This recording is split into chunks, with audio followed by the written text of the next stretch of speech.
사무엘하 22장 25절로 35절, 제가 가진 성경으로 구약성경 502쪽에 있습니다.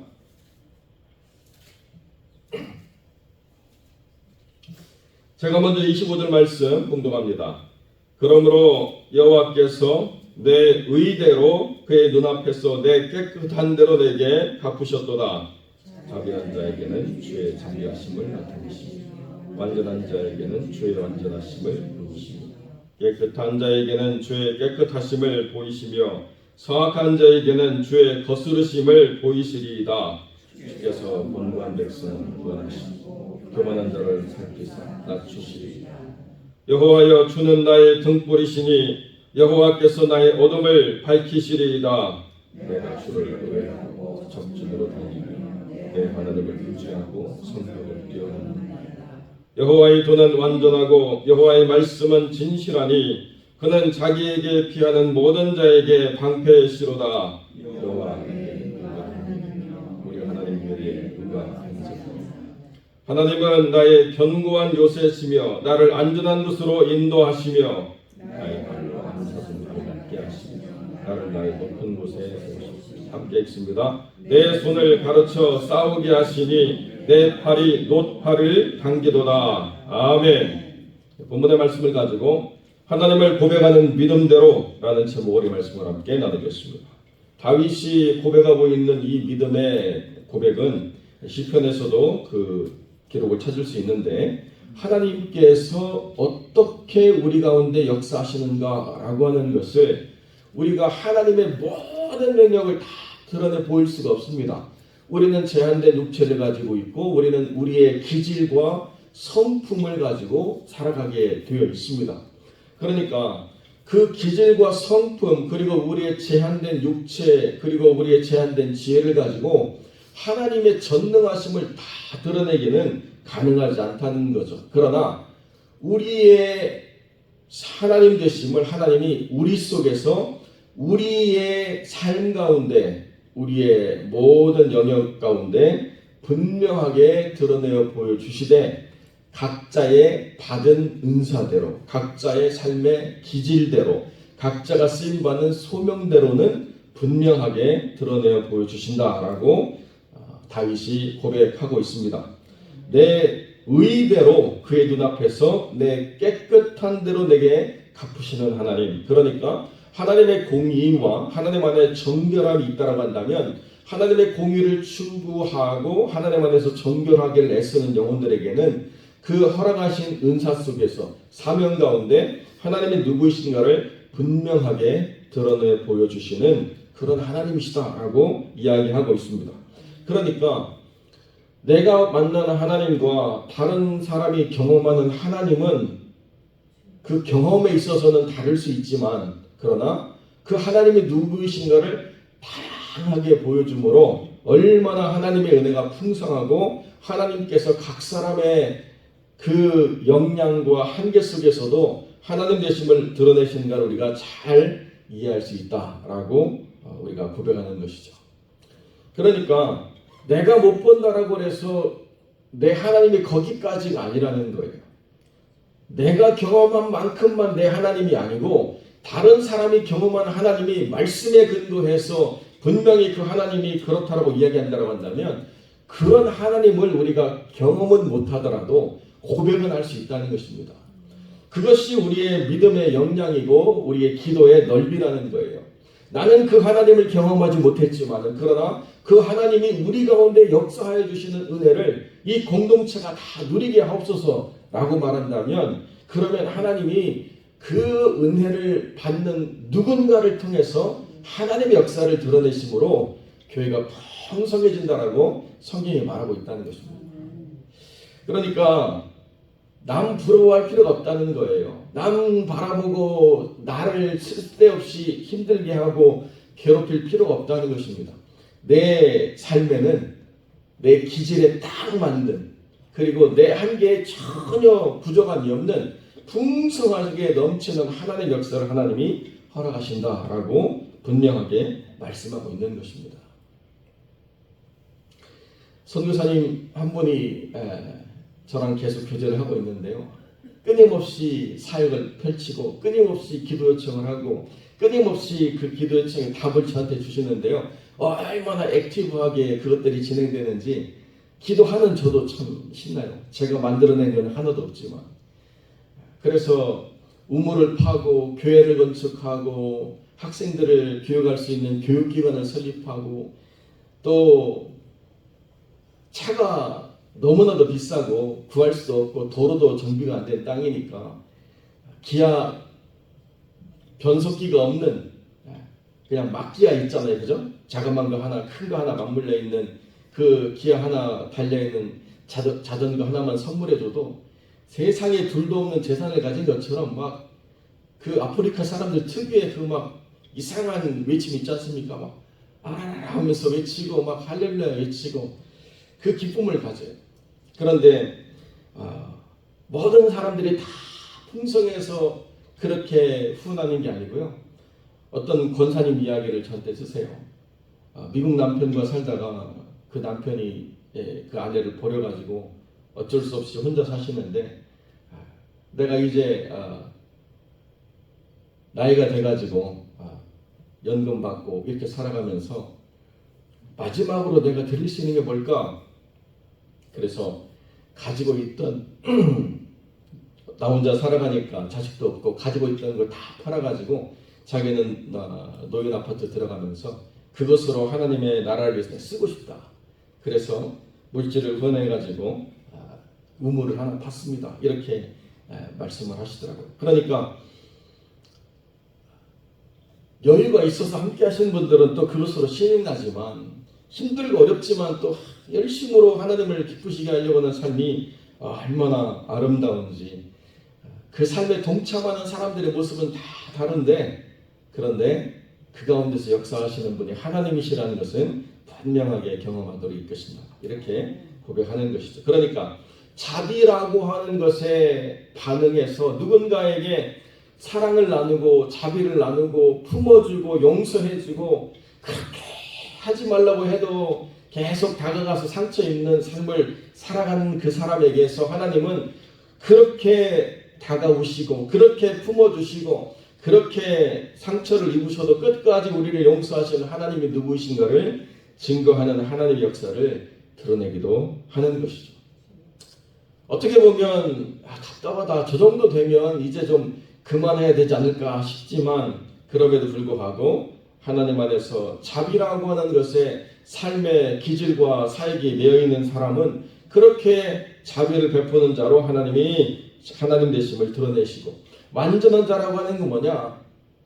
모든 일을 꼼꼼하게 완벽하게 하는 사람이 완전한 자가 아닙니다.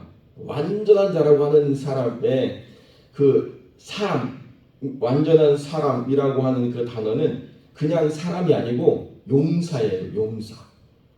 흠없는 용사. 그 단어의 정확한 의미가 흠없는 용사인데 왜 완전한 자라고 이야기하느냐? 죄와 맞서 싸워서 물러서지 않으려고 하는 이 사람을 성경은 완전한 자라고 이야기하고 있다는 것입니다. 그러니까 맞서 싸워서 죄된 것들의 그 틈을 다 메꾸고 악을 허용하지 않고 정결하게 하나님의 나라를 위해서 애쓰고 수고하며 싸워가는 그런 하나님의 사람들을 펼쳐내는 것, 그것이 완전한 자다 이렇게 이야기할 수 있다는 것이죠. 그래서 어떤 사람들은 주저하고 염려하고 포기하고 돌아서지만 그러나 하나님 안에서 결코 나는 포기할 수 없습니다. 끝까지 이 악과 싸워서 하나님의 영광을 드러내기 소망합니다 라고 이야기할 때 그때 완전하신 하나님이 그 어떤 악에도 회방받지 않으시고 하나님의 역사를 이루어가시는 은혜를 분명하게 증거한다 라고 성경이 우리에게 가르쳐주고 있다는 거죠. 그러니까 지금 나이지리아나 우간다 북쪽에서 남수단에서 벌어지고 있는 수많은 모슬렘들의 그 회방과 또 학살과 여러 가지 방해들 가운데서도 거기에 굴하지 않고 거기에 모여서 예배드리는 영혼들이 계속 영상으로 보고되고 있는 것입니다. 그 사람들이 와서 교회를 부질러 가지고 지붕이 다 날아가고 의자도 없고 아무것도 없는데요.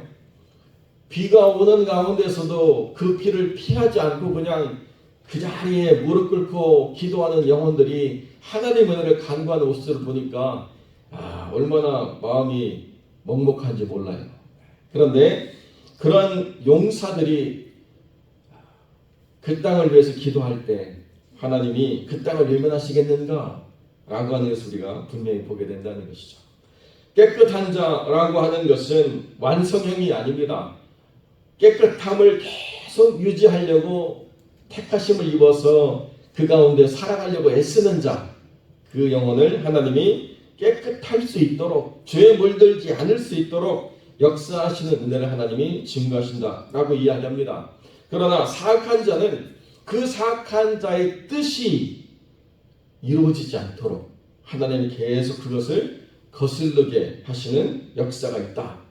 그러니까 아히도벨이 다윗을 반대하고 죽이려 할 때에 하나님께서 예비하신 하나님의 사람 후세로 인하여서 아히도벨의 뜻이 성취되지 않을 때 아히도벨이 어떻게 합니까?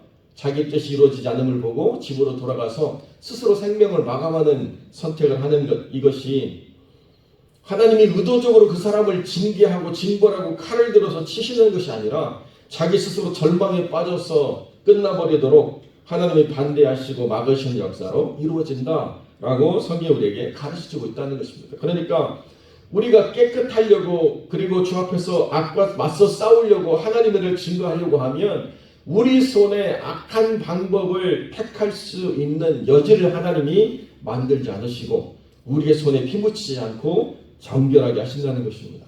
그렇게 하나님이 우리를 이끄시고 인도하신다. 그 하나님을 경험한 나는 어떻게 살았느냐를 그 다음에 다윗이 삶을 통해서 증거하고 있는데요. 하나님은 내 안에 있는 모든 어둠을 몰아내시고 밝히시는 등불이 되신다. 그러니까 어둠 가운데서 어디로 나갈까 모르고 어떻게 행동할까 판단하지 못한 채 그저 어둠에 사로잡혀서 꼼짝달싹 못하는 삶이 아니라 빛 대신 주님이 함께 하심으로 나아갈 방향과 그 길을 깨달아서 주님은 내 발의 등이요 내 길에 빛 되신 힘을 고백하고 주님의 길대로 나아간다라고 분명히 고백하고 있는 것이죠. 그래서 그 길 가운데 주를 의지하며 어디로 나가느냐? 적진으로 달리고 성벽을 뛰어넘는 담대함을 가지고 살았다는 거예요. 남들이 그렇게 주의 빛 가운데서 하나님을 의지함으로 적들을 물리치고 어떤 벽이라도 뛰어넘어서 하나님의 길을 만들어가고 있는데 구경하고 있고 머뭇거리고 있고 이렇게 살지 않았다는 것입니다. 자기가 그 하나님을 의지하는 순간에 누구보다도 뒤처질까 행여 두려워하는 마음으로 그 모든 대적에 맞서 싸워서 항상 그 의지하시는 하나님이 나를 구원하신 역사를 증거하는 삶을 그 삶 속에서 분명히 드러내었다라고 이야기하고 있고, 또 하나님의 말씀을 날마다 붙잡고 그것이 얼마나 완전하고 진실해서 내 삶의 방패가 되는가를 나이가 경험하고 살았다는 것입니다. 그러니까 그 시므이의 조롱, 여러 가지 핍박, 사람들의 악함들을 내 머리로 판단하고 내 생각으로 분별해서 살아가는 것이 아니라 하나님이 나를 인도하시는 대로 하나님의 말씀을 의지함으로 내가 살아가려고 했을 때 내 스스로가 부족하고 연약한 존재지만은 내 스스로가 악에 사로잡혀서 악을 맞서 싸우는 그 지혜를 얻지 못해서 악에게 올무를 잡히는 자가 아니라 완전한 자로 그리고 진실된 자로 하나님 나를 살아가게 하신다. 그래서 그것이 내 삶을 무너뜨리는 사단의 모든 계략과 음모와 회방을 막는 방패로 내 삶에 하나님의 말씀이 있다라고 이렇게 고백하고 있다는 것입니다. 그러니까 머릿속에만 있는 하나님이 아니라 삶 가운데서 증거되어지는 하나님, 이것이 다윗이 말하고 싶은 핵심이라는 거죠. 내가 어떻게 하나님을 고백하느냐가 내 삶 속에 드러날 때 그때 우리는 하나님 안에서 온전한 믿음의 삶을 살아가고 있게 된다는 것입니다. 자, 여러분, 그러니까 주님은요, 믿음의 지경을 넓히시기를 원하세요. 항상 우리가 고백하는 만큼만의 하나님이 아니라 우리가 고백하는 것 이상으로 하나님을 경험할 수 있도록, 우리가 고백한 그 하나님이 이 모든 나의 한계와 나의 모든 약함과 나의 모든 부족함을 얼마든지 채우고 온전하게 하셔서 하나님께서 이루신 역사가 얼마나 크고 위대한 것을 보이게 하시는 그런 하나님이시다. 그것이 주를 의지하고 주님의 말씀을 붙잡고 전심으로 달려나가는 믿음의 사람들이 경험하는 놀라운 삶의 역사라는 것입니다. 때로는 우리가 그 말씀을 신뢰하지 못하고 의심하고 방황할 때도 있겠지만은 그때 주님이 우리를 책망하시고 경책하시고 하는 것이 아니라 우리가 공동체로 있는 게 그래서 중요하다는 거예요. 누군가 열심으로 주를 경험하고 주님과 가까이 나가기를 애쓰는 한 영혼들이 분명히 서면 철이 철을 날카롭게 함과 같이 깨어서 경성하고 그 믿음을 통해서 역사하는 것들을 보면서 우리도 하나님 안에서 다시 힘차게 주를 향해 달려나가야 되겠다라고 하는 결단과 또 도전이 되는 역사가 있는 것이죠. 그러니까 사랑하는 성도 여러분, 여러분의 삶의 목표를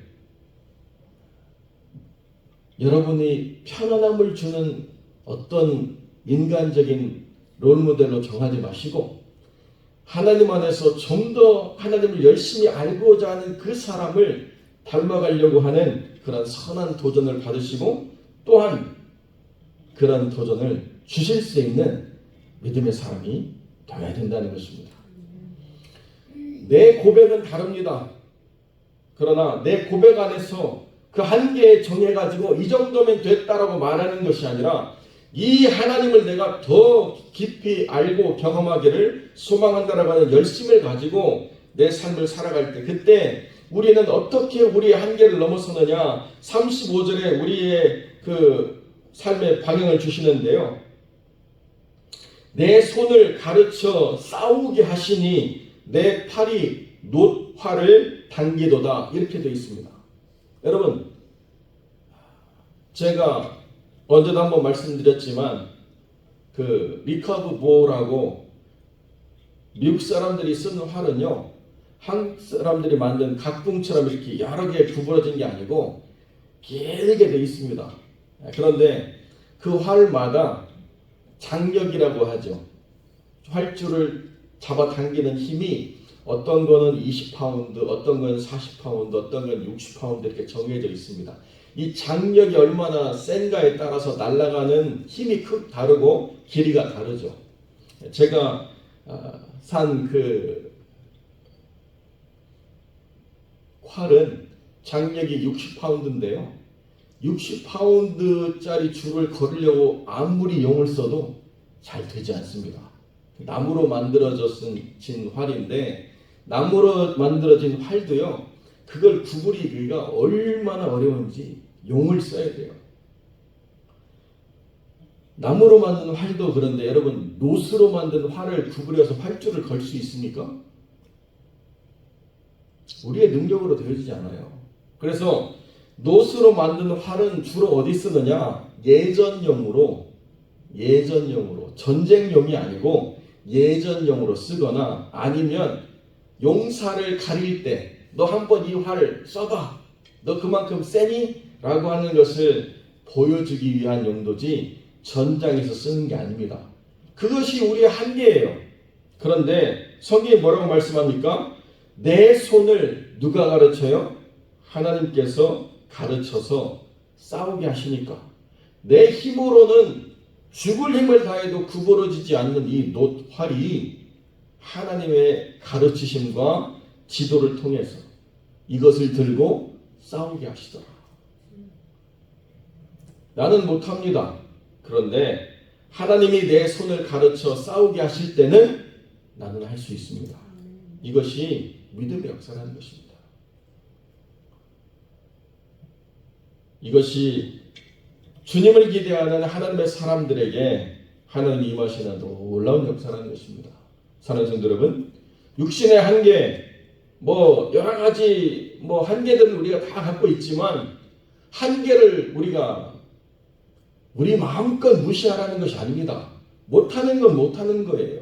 그러나 때로는 하나님께서 주저앉지 말라고 말씀하시고 하나님이 우리의 손을 가르치시고 우리의 발을 가르치시고 우리의 마음을 가르치셔서 어떻게 그것을 쓰느냐를 하나님이 이끄시고자 하실 때에는 노트활도 구부러지고 그것을 들고 싸울 수 있는 힘도 하나님이 주시더라 라고 성경 우리에게 말씀하고 있다는 것입니다. 우리의 한계에 갇혀있는 그 상황 속에서 그것이 우리가 짊어지고 가야 될 삶의 무게라고 생각하지 마시고 한계가 있다고 한다면 그 한계가 우리를 주 앞에서 겸손하게 하는 한계인지 아니면 돌파해야 되는 한계인지를 말씀 안에서 분별하고 기도하고 도전함으로 말미암아서 한계를 돌파하는 믿음의 삶으로 하나님의 기쁨이 되는 귀한 영혼들이 되시기를 주님의 이름으로 간절히 축원드립니다.